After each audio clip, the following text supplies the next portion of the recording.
distinguished honorees and guests, we are so thrilled to have you here tonight at the California Museum. Welcome. 2014 marks the 8th California Hall of Fame induction ceremony in which we honor remarkable Californians from the present and the past. All these wonderful people reflect our state's golden, rich history with their accomplishments and their promise for the future. Since 2006, we've inducted 82 trailblazers, and tonight we're pleased to add 8 more to this list. These people embody the unique spirit and the attitude that is California. And in addition to this evening's inductees, I'd like to acknowledge some very special guests who have joined us tonight. We have the Honorable Kim Beazley, who is the Ambassador to the United States of America from Australia. Mr. Beazley.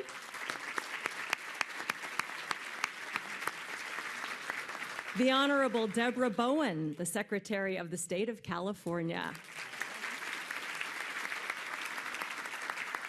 A man I know very well and respect so very much, State Senator Bill Monning. Assemblymember Kevin Mullins. Assemblymember Jose Medina. And Supervisor Jimmy Yee.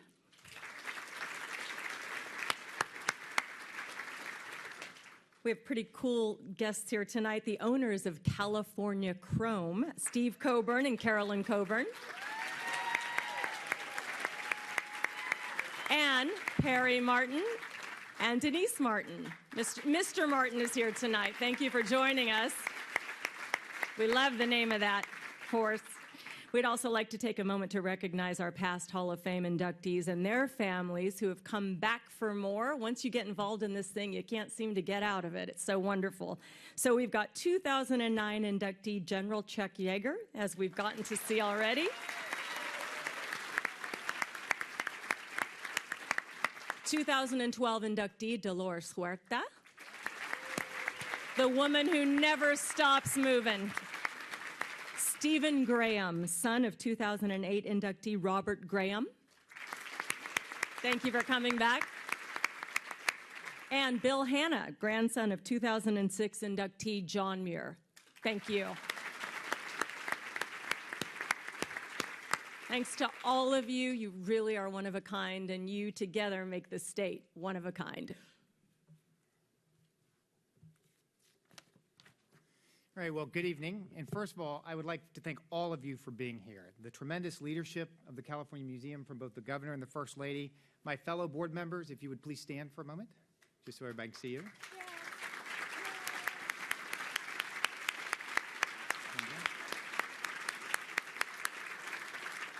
Tonight would not be possible without our executive director, Dory Moorhead, and her incredible staff. Just to tell you quickly how dedicated Dory is, this morning on the way to work, she hit a deer, left the deer behind, and still came to the office to get all this done. So if you see the wrecked car in the basement, you will now know it's Dory's. Yeah, true. So tonight we'd like to give, I'm up here to thank, without all of you, as you may know, our museum is very lean and mean. We try to run a very efficient operation. Yep. And without the sponsors and supporters of all of you in this room, this event, these inductees, what goes on at the museum on a daily basis would not be possible. So tonight, we would like to give special thanks to our Hall of Fame Founder Circle level sponsors. Chevron, the California Endowment, the San Francisco Bar Pilots, E-Affiliate, Kaiser Permanente, PG&E, Enterprise Holding, and Visit California. Thank you. Additionally, we would like to thank the Citizen Hotel, which have provided accommodations for our inductees this evening, the numerous food and beverage vendors that are providing catering for tonight's event, and to United Airlines, which is the official airline of the California Hall of Fame since 2006. So thank you. Tonight, we do have an amazing evening planned for you. During the after party, which you all need to attend, yes, we encourage you to please tour the museum. You will have an opportunity, thanks to our other guests this evening, to have your picture taken with the Kentucky Derby and the Preakness trophies won by California Chrome during his coveted run for the Triple Crown. Thank you. And if you haven't seen it, We actually have a life-size statue of California Chrome painted for you to have your photos taken with them, and I will tell you it's very cool to see the trophies. So with that, thank you all very much. Thank you.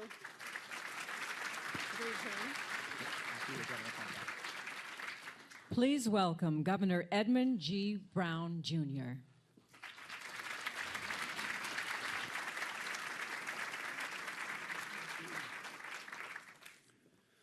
Well, thank you, and appreciation to everyone who's here and everyone who makes this thing work. As you can see from the diversity of honorees, there isn't one particular point of view represented, and that's really the genius of California. There are so many different ways of heroically demonstrating your contribution to our state.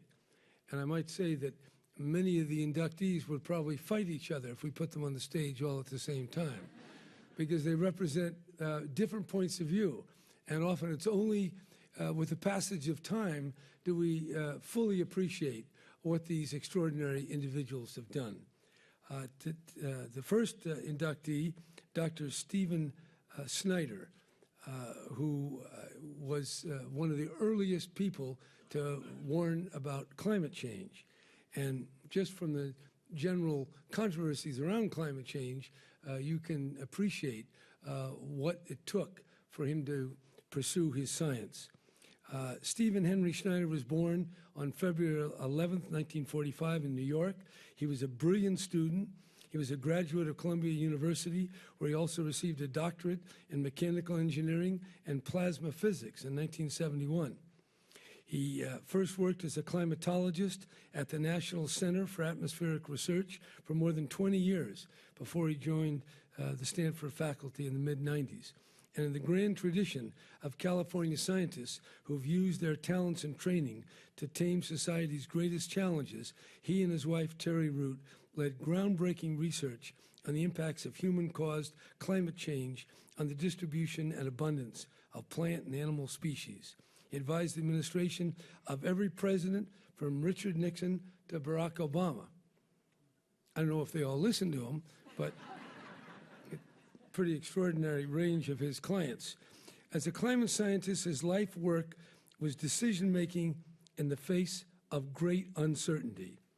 This was so much a part of his being that when he was diagnosed with mantle cell lymphoma, a rare condition for which treatments were relatively new, he researched probabilities and outcomes and modified the decisions made by his doctors. Snyder is credited with pioneering research on a number of fronts. He conducted early research on the effects of aerosol particles on climate. He developed numerical and computer models for studying climate change. He also was one of the first scientists to devise an approach for detecting the signs of climate change and distinguishing them from natural changes. Steve was warning about the dangers of climate change for many, many years, long before others realized the great peril that it posed. In later years, he focused on risk analysis, devising schemes to determine the probability of various outcomes of global warming, from the disintegration of ice sheets to the shutdown of Atlantic Ocean currents. And I had the pleasure, when we both testified before the EPA on the question of whether California would be granted a waiver, which only California can get, to have stricter tailpipe emission standards. And this was a bill that Governor Gray Davis signed, but in order to put it into effect to reduce the permissible levels of emissions and thereby reduce climate disrupting chemicals, we had to get the permission of the EPA. And so we were both testifying there together. I was Attorney General, and he was the expert. And it was just something to behold.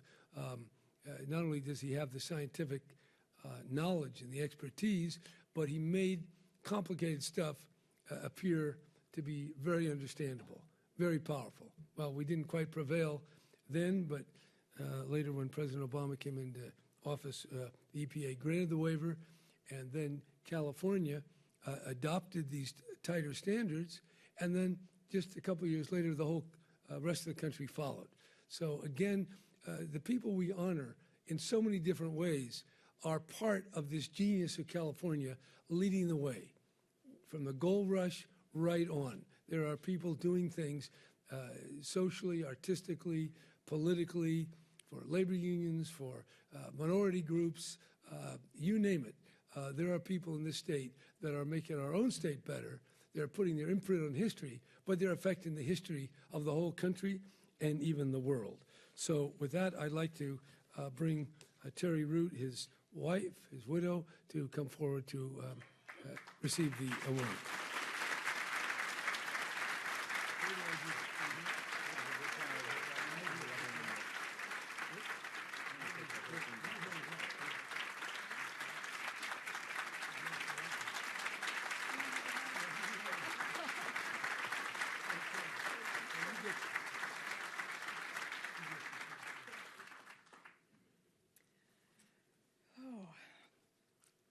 I promised I'm not going to cry. Steve died 4 years ago, and I thought I would be. I will be. I'll be okay. So thank you, Governor Brown, for honoring my late husband with this prestigious award. Like you, Steve fought hard for what he understood to be true and worked equally as hard to help the public understand the facts of climate change. With the disinformation groups being so well funded and organized, this has not been an easy job for any of us. So again, thank you for honoring my late husband and for the tireless work that you have done to actually combat climate change. Okay, I did it.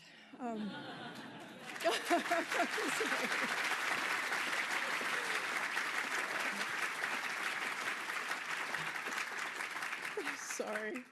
Okay, now on to the next inductee. Well, in all honesty, I'm a bit intimidated being a scientist and not an actor. I'm really not sure I'm going to do this introduction justice, but here goes. Francis Ford Coppola. I'll make him an offer he cannot refuse. I love the smell of napalm in the morning. Take that gun, leave the cannoli. Those are just a few of the iconic lines from Francis Ford Coppola's films that are permanently stamped in our popular culture. In an industry filled with prestigious talent and personalities, Coppola stands out as a titan and one of the greatest motion picture directors of the 20th century. His magnum opus, The Godfather, ranks among the world's best films. Released in 1972, it not only redefined gangster movies, but movie making itself. Its sequel, artfully interspersing the rise of Don Corleone with Michael Corleone's consolidation of the power of the family's new head.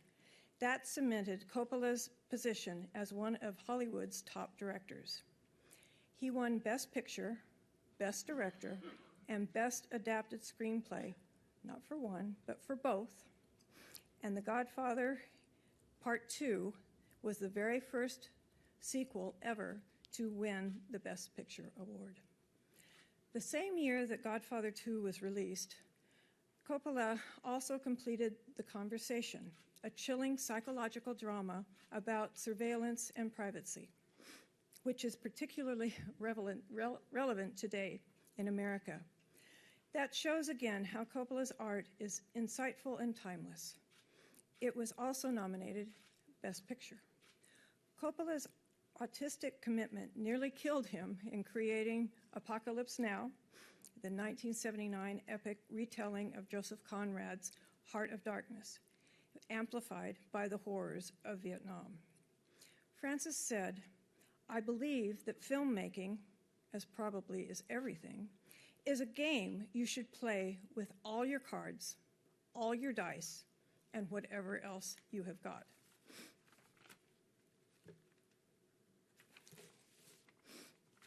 So each time I make a movie, I give everything I have, everything everyone and I think everyone should, and I think everyone should do everything they can do in that way. The Detroit native, stricken by polio as a child, used his imagination to entertain himself while bedridden. UCLA's prestigious film program brought him to California, made his directional debut in You're a Big Boy Now in 1966. It was also his master's thesis.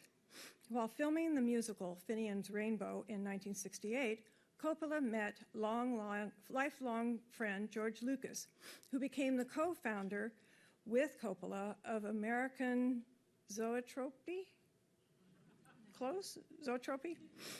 Okay, I should have asked ahead of time. Studios, now owned by Coppola's son and daughter. Many of the exteriors of Finian's Rainbow were shot in the Napa Valley, where Coppola calls home.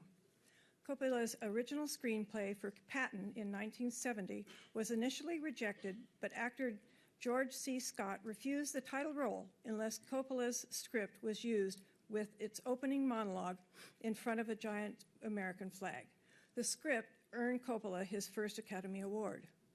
Among Coppola's other films was Peggy Sue Got Married, Kathleen Turner's only Academy Award nomination, Bram Stoker's Dracula, The Cotton Club, and Tucker, The Man in His Dream. His brilliant career spans decades in genre. Today, Coppola is less involved in the film industry, focusing much of his time on his various business ventures, including wineries, resorts, and cafes, and a literary magazine. He is just one of a real, true Renaissance man. Coppola joked, I have to be remembered for something. Shoot. Try again, Terry. Okay.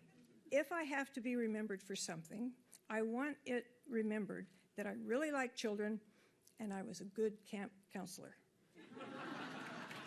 Yeah, right.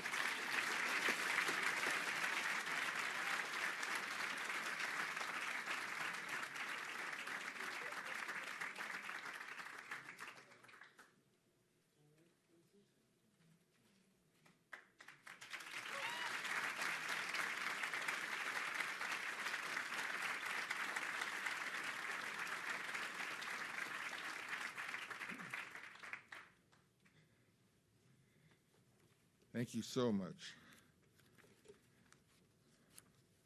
I now have the pleasure to introduce the next inductee, Joan Didion. Born and raised right here in Sacramento, Joan Didion is a fifth-generation Californian and has been one of America's leading authors since the 1960s. Joan wrote her first story at age 5 about a woman who dreamed she was freezing to death but awoke to the scorching heat of the Sahara. As a teen, she learned to type and structure sentences by copying chapters by Ernest Hemingway and Joseph Conrad. Her piece on architect William Worcester, written when she was an English literature major at UC Berkeley, led to a job at Vogue in New York. While she was there, she met the man who would become her husband and literary collaborator of nearly 40 years, writer John Gregory Dunn. They married in 1964 at Mission San Juan Bautista. The couple then moved to Southern California and adopted a baby girl, naming her Quintana Roo after a place they had seen on a map while traveling in Mexico. In Los Angeles, Joan kept observing, pondering what she saw, and writing about it. Her first book of essays, Slouching Towards Bethlehem, published in 1968, examined the Haight-Ashbury street scene and included portraits of John Wayne and Howard Hughes. It established her national reputation. I write entirely to find out what I'm thinking and what I'm looking at and what I see and what it means, what I want and what I fear, she says. Joan has done a lot of thinking about her home state. The California she has revealed to readers around the world is one that is far more complex than the accepted mythology of the state, and one that is in a constant state of flux. She wrote, "All that is constant about the California of my childhood is the rate at which it disappears." Today, Joan lives in Manhattan and is the author of 5 novels, including Play It As It Lays, a book of common prayer, 9 nonfiction books, screenplays, and many articles for magazines such as The New Yorker and the New York Review of Books. The 2 books she wrote most recently ponder universal themes of love and loss. The Year of Magical Thinking, and, oops, well, there's a missing page here. Oh, well. The Year of Magical Thinking, and then we unfortunately skipped to, perhaps it's chronicling her grief over the sudden death of her husband in December 2003, won the National Book Award. She wrote the book in 88 days, telling New York Magazine she wanted to write it fast so it would be raw, because I had the feeling that this was the texture it ought to have. It's powerful and haunting, as in Blue Nights, her recounting of her daughter's death in 2005. In The Year of Magical Thinking, Joan writes, "We are imperfect mortal beings, aware of that mortality even as we push it away, failed by our own very complication, so wired that when we mourn our losses, we also mourn, for better or for worse, ourselves, as it were, as we are no longer, as we will one day not be at all." The state of California honors Joan Didion for her tremendous insight and beautiful prose. Joan could not be here tonight due to ill health. Accepting for her is a dear friend of daughters and hers, Susan Traylor.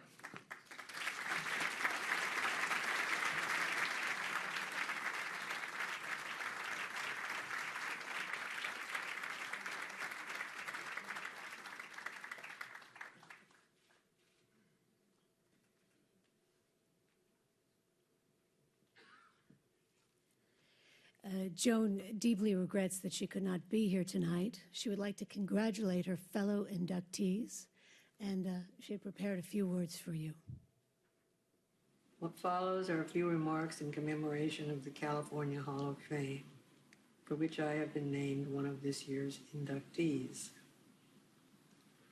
I want to thank the Hall of Fame and Jerry and Ann Brown for so honoring me.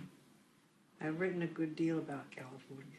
In fact, so much and so frequently that many people not from California think of me as the quintessential California writer. I do not think of myself as the quintessential California writer. Far from it. All I have actually done as a California writer is preserve certain California moments, certain places in California time. I've written, for example, about the Sierra Nevada. I've written about Yosemite. I've written about Death Valley. These are names and places that sing California, not only to those of us who are from there, but also to those who are from somewhere else. I started out writing about California because I wanted to remember it. That was the only reason. I wanted to remember its rivers. I wanted to remember its highways. I wanted to remember its valleys and its mountains. I wanted to remember what I feared I might otherwise forget. What I learned by writing about those places was that there was no way I had forgotten them, no way I could forget them. They were forever part of me. They were the way the water runs in the mountain creeks. They were the way the fires burn up the canyons.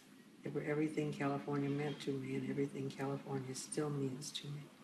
They were the place I loved, and they were the reason I loved it. Again, thank you to the California Hall of Fame and to Jerry and Ann Brown.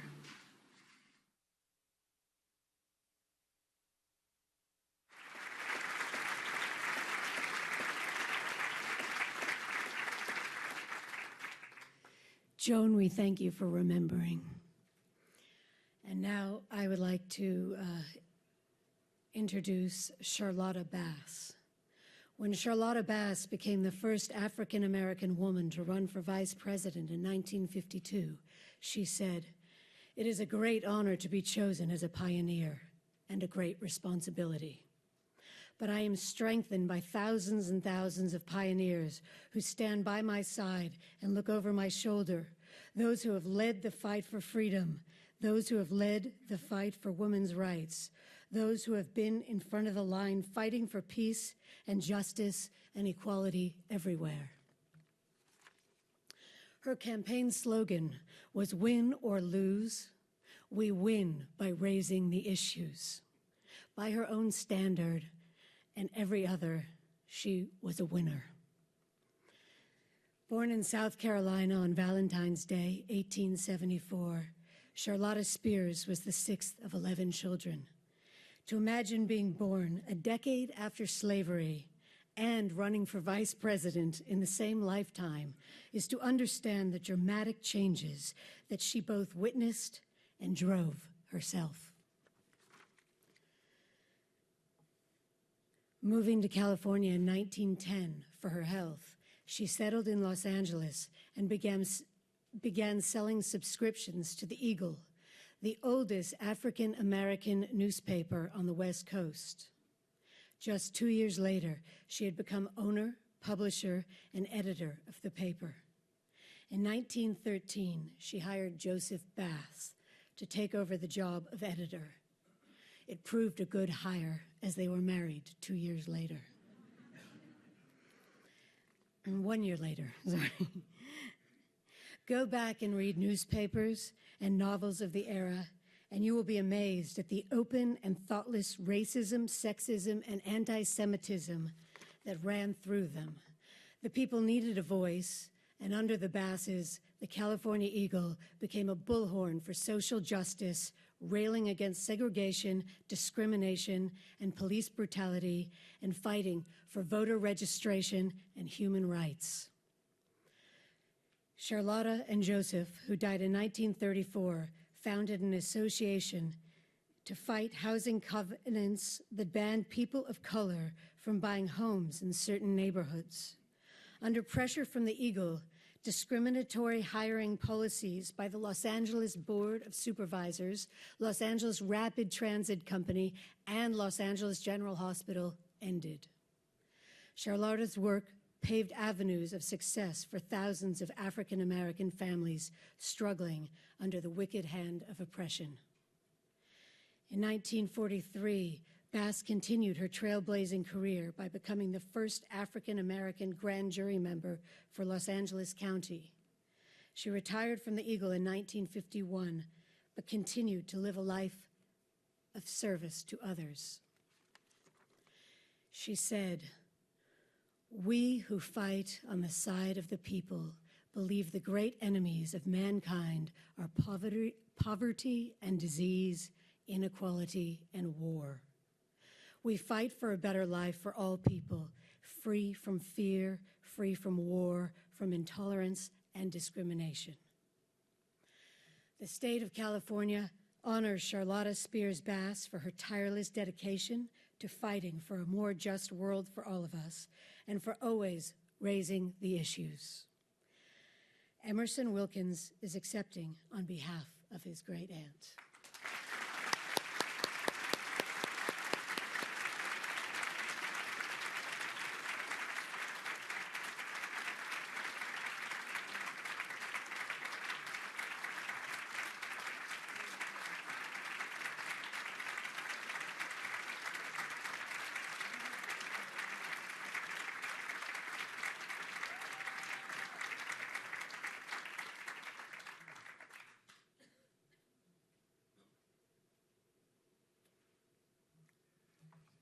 I want to say thank you for my aunt. I know she is up there looking down on us and really saying thank you, because she's never got any of the accolades of the things that she accomplished. So now I'm going to introduce Fred Ross, Sr.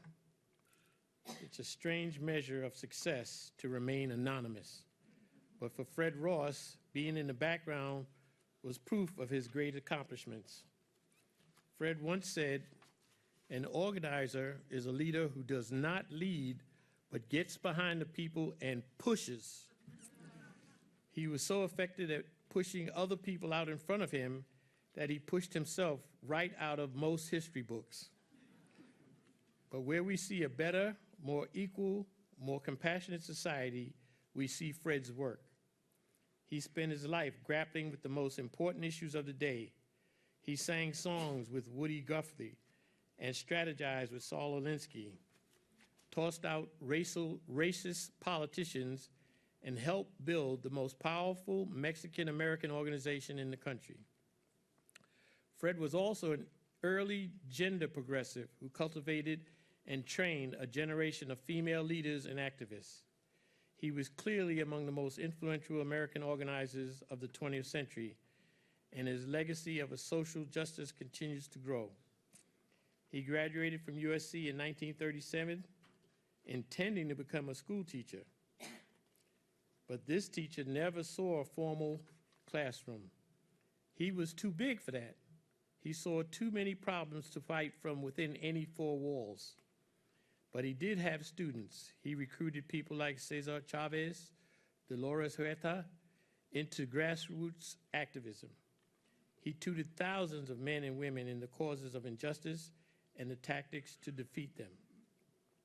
Fred's activism began in 1939 when he was a manager of the Arvin Migratory Labor Camp near Bakersfield, the same camp immortalized by John Steinbeck in The Grapes of Wrath.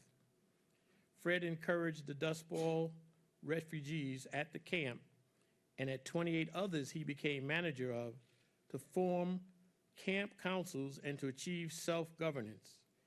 He was the only camp manager to challenge racial segregation and try to break down the ugly effects of tribalism.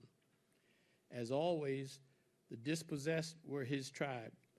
The downtrodden were his tribe. He fought for them regardless of race, creed, or color. During World War II, when the federal government imprisoned Japanese Americans, he helped thousands to get out of these internment camps by helping them secure jobs and housing outside of California. Returning to Orange County, California after the war, Fred organized parents to fight segregation in the local schools. Their successful lawsuit, Mendez versus Westminster, laid the groundwork for, there's some groundwork in here, there it is, for the U.S. Supreme Court's landmark decision in Brown versus Board of Education. In 1947, Fred was one of the founders of the Community Service Organization, a group aimed at empowering Latinos through citizenship, voter registration, and get-out-the-vote efforts. In 1966, Chavez recruited Fred to become the organization director for the United Farm Workers. Fred trained more than 2,000 organizers whose efforts helped tens of thousands of farm workers gain better wages, health care, and safer working conditions. He directed the re-election campaign of Governor Jerry Brown in 1978, worked with the Yaqui Indians community in Arizona, and fought for peace in Central America. Harry Truman summed up Fred's attitude when he said, "It is amazing what you can accomplish if you do not care who gets the credit."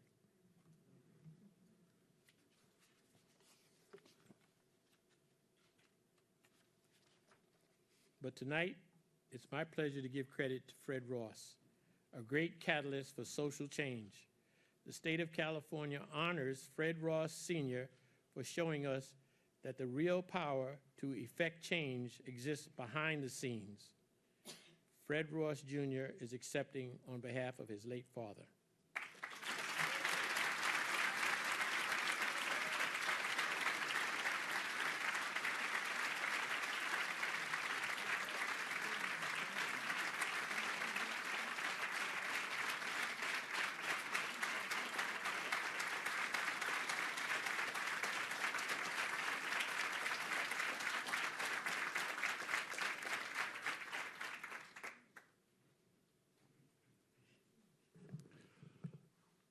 On behalf of 3 generations of the Ross family that are gathered here tonight, and on behalf of countless thousands of men and women who have toiled for years as unsung heroes and heroines, doing the same kind of day in and day out organizing for social justice and equality and fighting discrimination, I want to express my deepest gratitude to First Lady Ann Gus Brown and the Governor for finally giving my father and all organizers and social activists their just due and their recognition. So thank you.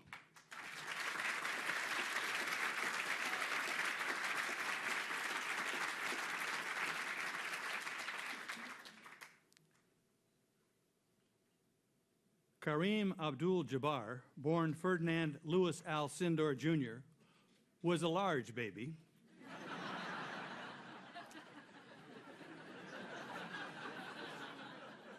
"12 pounds, 11 ounces, and 22 and a half inches. It wasn't a surprise he was big, since his father, Lou Sr., was 6'3", and his mother, Cora, was 5'10". Take pride in your height was the advice his mother gave him when he was a 14-year-old and a skinny 6'8" kid. That same year, his 8th grade coach at St. Jude's Grammar School taught him something that would change his life: the sky hook.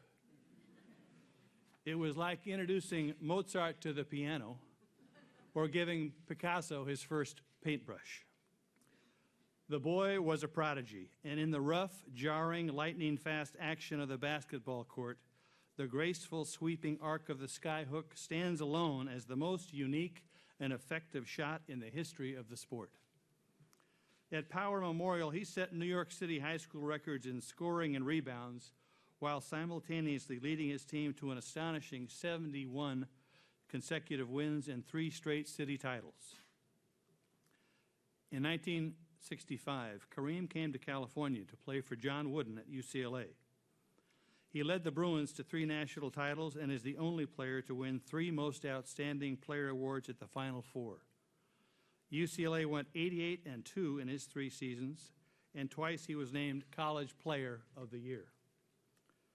I don't know why fate placed me in John Wooden's hands, but I'm grateful that it did. My relationship with him has been one of the most significant of my life. He believed in what he was doing and in people. He had faith in us as players and as people. He was about winning in basketball and winning as human beings, Kareem recalls. The most serious competition in the NBA in 1969 was a coin flip. The two first-year teams, the Phoenix Suns and the Milwaukee Bucks, were the 2 worst teams in the league, and they flipped for the first pick of the draft. The Suns lost, and the Bucks gained the right to choose Kareem. 3 years later, he led the Bucks to their first and only championship. He went on to win 5 more championships with the Los Angeles Lakers. In fact, it seems like the greatest strategy for winning in the history of the sport is to have Kareem on your squad. His staggering individual accomplishments cover every page of the NBA record books. 6 MVP awards, the league's all-time leading scorer, first team All-NBA 10 times and second team 5 times, most minutes played in a career, most field goals. If you want to see a full list of his records and accomplishments, find a comfy chair and settle in it. It'll take a while.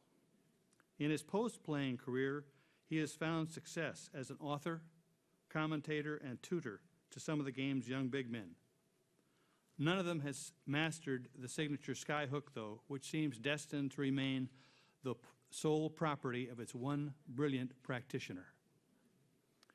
In a league of giants, he still managed to dwarf his competition. The state of California proudly honors Kareem Abdul-Jabbar.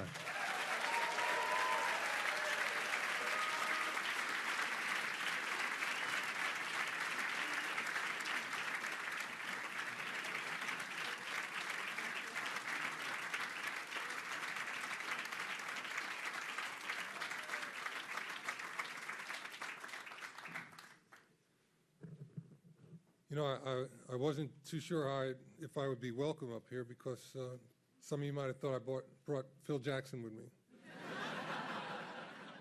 But I didn't, and so we don't have to go through any of that. It's really an honor for me to be able to come up here and spend this time with you.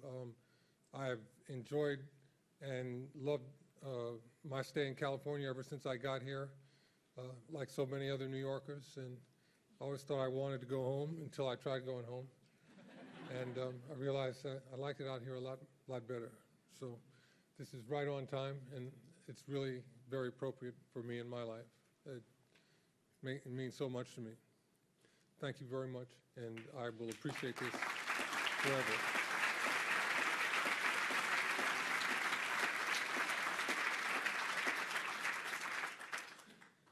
As a 4-year-old in Compton, California, Andre Young DJ'd for his parents, carefully assembling stacks of 45s for the record player. In the 1960s, by then better known by a stage name, in the 1980s, by then better known You can tell I'm not wearing my glasses, right? I think somebody left some up here for me.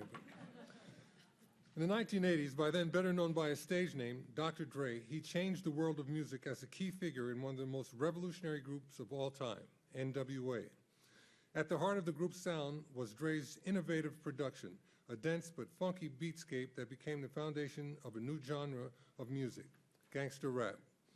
Dre brought hip-hop into the mainstream in 1992 with his first solo album, The Chronic, which went triple platinum and earned him the first of his 6 Grammys.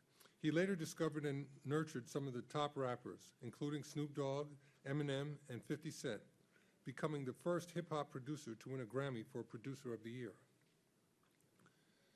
Jimmy Iovine's dad once told an acquaintance that his son had magic ears. Well, you've heard what those magic ears can do if you've heard Bruce Springsteen, Steve Nicks, U2, Tom Petty, Dire Straits, or a host of others. Jimmy was just 20 years old when working as an overdub engineer in John Lennon's Walls and Bridges album. He impressed the former Beatle with his ability to mix a track just the way Lennon had intended it. From there, he would go on to engineer or produce some of the most iconic rock albums of all time, including Springsteen's Born to Run and U2's Rattle and Hum.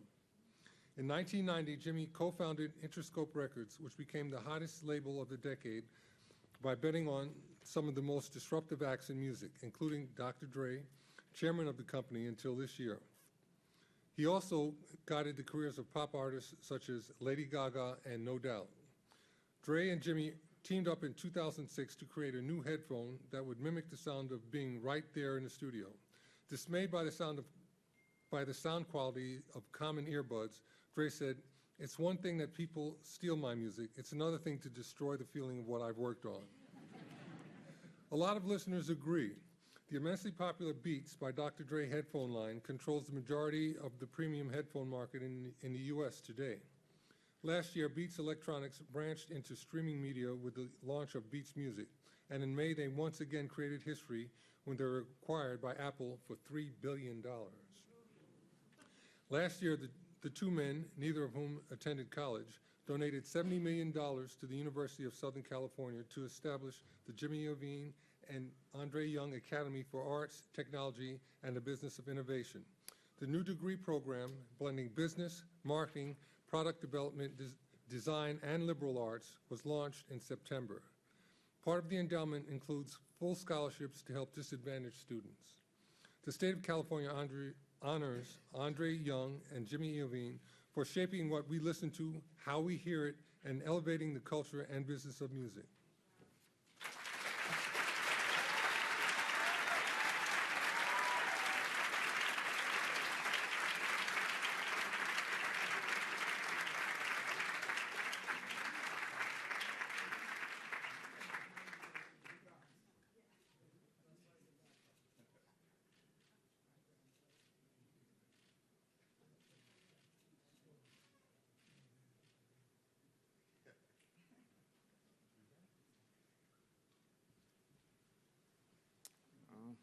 I'll say something first. Let's see. Well, I've always been proud of being from California. It's a big part of who I am today, and everybody who's familiar with me and my music is aware of that. So this is a really big deal for me.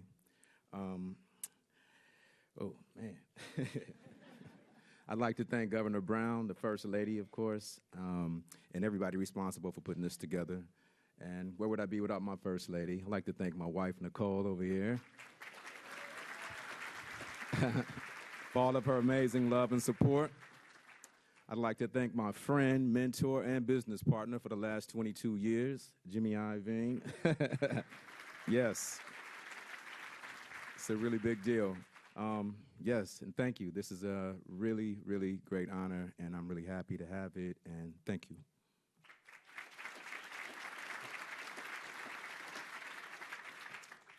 That goes for both of us. Mimi Silbert is co-founder, president, and CEO of the Delancey Street Foundation, a residential educational community that serves people who have hit the bottom. She started the organization in San Francisco in 1971 with 4 residents, $1,000, borrowed from a loan shark, and a dream. Since then, Mimi and the Delancey Street have created more than 18,000 successes. Successes you wouldn't expect from repeat criminals with an average of 18 felony convictions, drug addictions, drug addicts, and prostitutes, the homeless, the illiterate, and the unskilled. Born in 1942 and raised outside Boston in a neighborhood she says was a lot like Delancey Street, Mimi attended the USC Berkeley, earning a double doctorate in psychology and criminology. She taught at Berkeley and at San Francisco State. She became a consultant to prisons, mental health programs, halfway houses, and police departments. Part of the vision for Delancey Street came from John Marr, a recovering alcoholic and heroin addict, saying only an ex-addict could really get an addict straight. Marr proposed a self-supporting rehab center for ex-cons, and Mimi was already considering.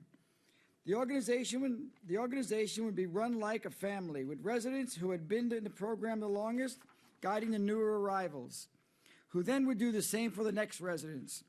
The people who are the problem become the solution, Mimi exclaims.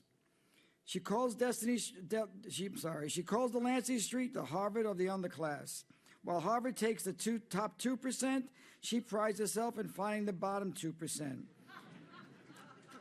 Once accepted, they learn the academic skills, vocational skills, personal skills, interpersonal skills, and plain old-fashioned values. Today, the self-supporting Delancey Street Foundation, which has never taken a dime in government grants and provides all of its services free of charge, operates 5 facilities across the country.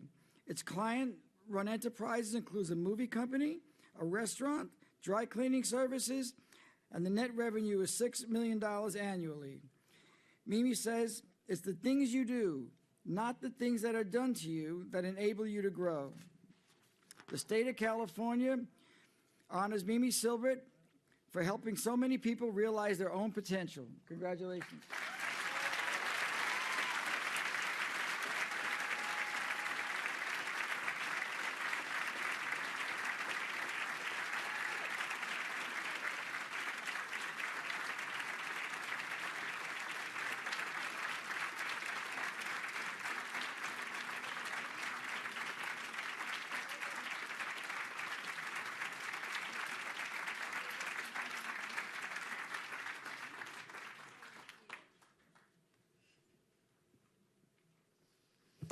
So they asked me when I was going to get up here if I wanted a box.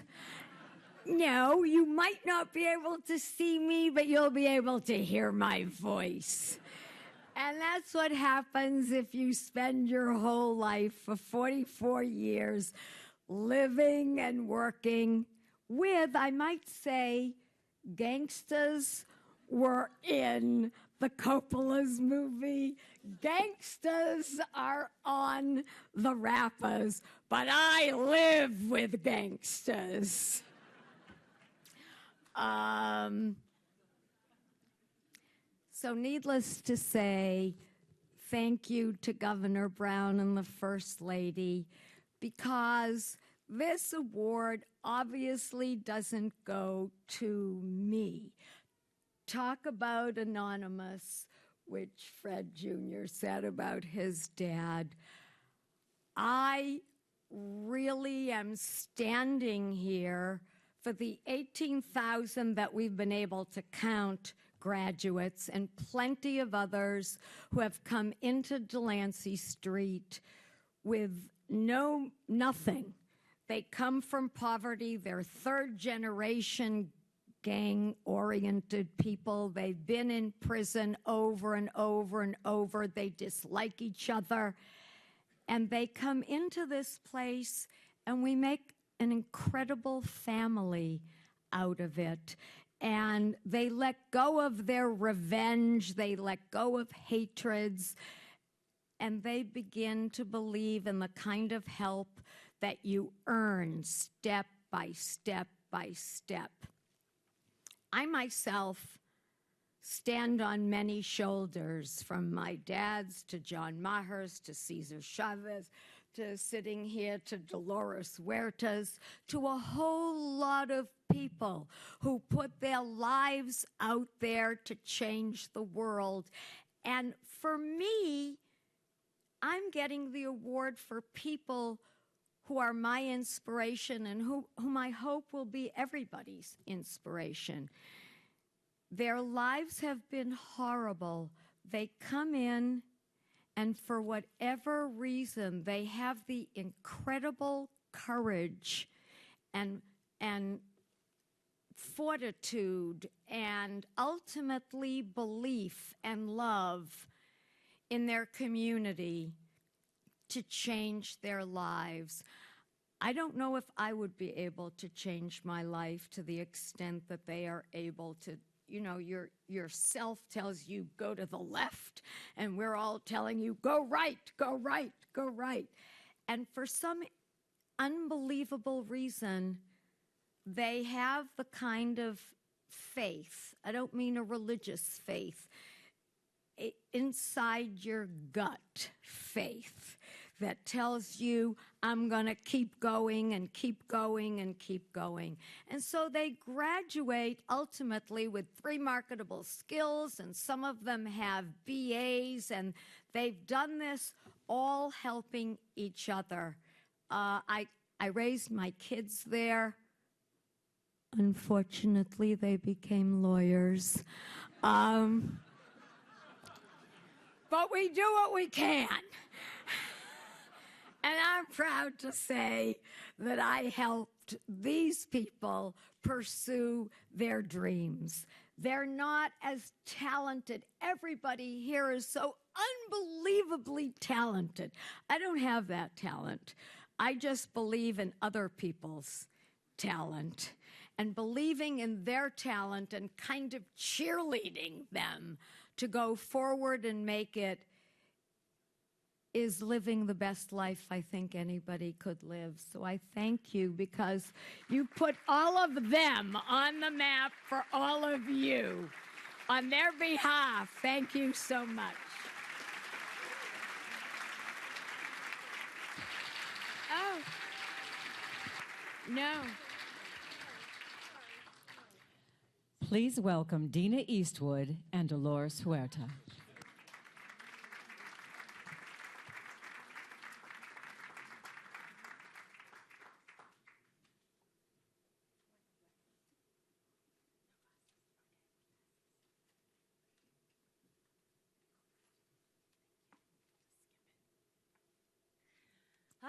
Anybody else feeling humbled tonight?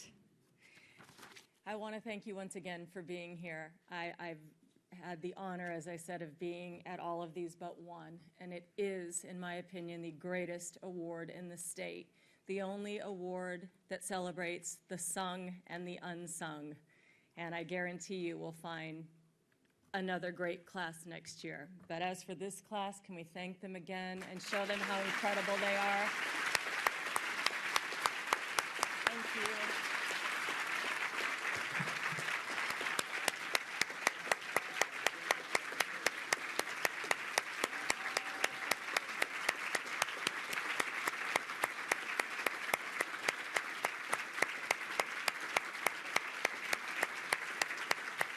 Thank you.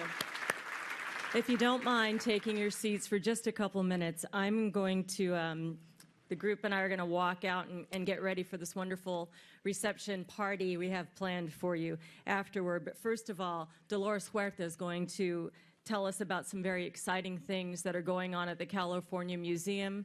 Again, Ms. Huerta, inductee 2012, and she will lead the program out while we step outside. So Dolores, if you'll take, she's going to use the box though. Okay. Okay. Want it closer? Or are you good? Hasn't this been an incredible evening? Oh my God.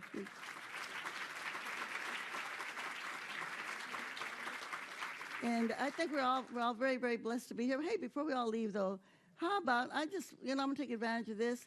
I just want to say a big old beaver for our governor. Isn't he the most? So I'm going to say, que viva Jerry Brown. I want everybody to shout a big old viva. Que viva Jerry Brown.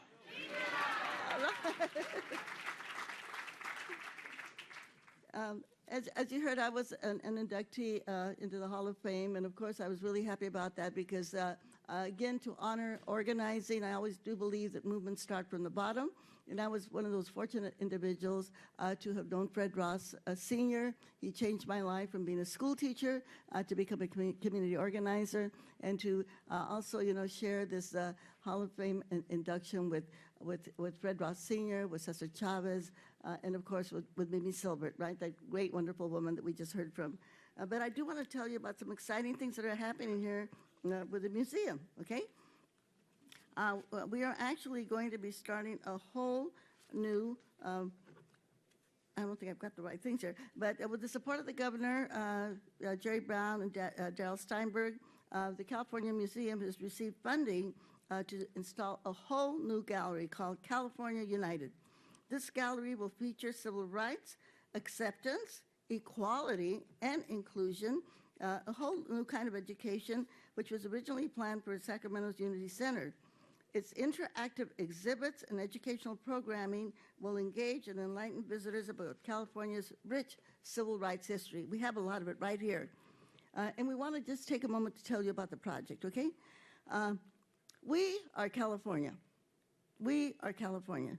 Stories of immigration and change. This initial exhibit will open in March 2015 and was created in partnership with the California Endowment. Dan? Dan Segali in the audience right here. Through first-hand stories presented in an interactive, life-size video wall, visitors will learn why the featured individuals left their homes, left their countries, and how they settled in California, and what dreams they have for the future. We come and we came in waves. Immigration timeline.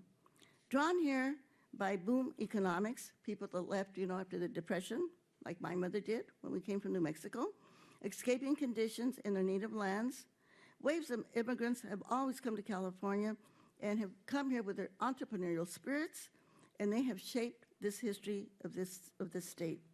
This interactive timeline will reveal events that have spurred immigration here. Civil rights in the news. Californians have often led the way to stand up for civil rights, as we have heard tonight. In fact, I was very fortunate to know a few of those people.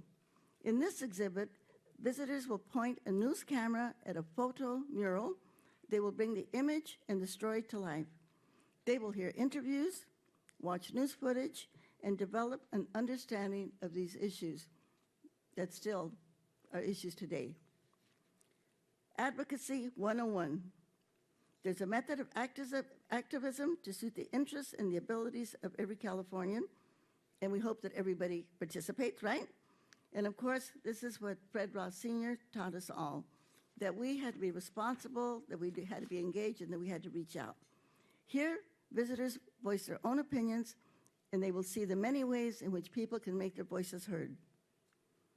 This gallery will be supported by educational programming that will empower students to create respectful and inclusive communities. This programming will align with California's Common Core state standards for English language arts, history, social science for the 4th through the 12th grades.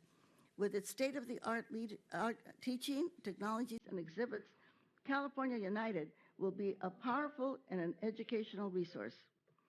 In our increasingly complex, pluralistic society, threatened by global and domestic hate and terrorism, the California Museum is glad to lead an effort to shape a better, more respectful California.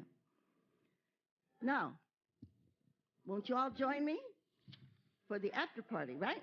Inside the museum, and be sure to check out the new California Hall of Fame exhibit, which is on the 2nd floor.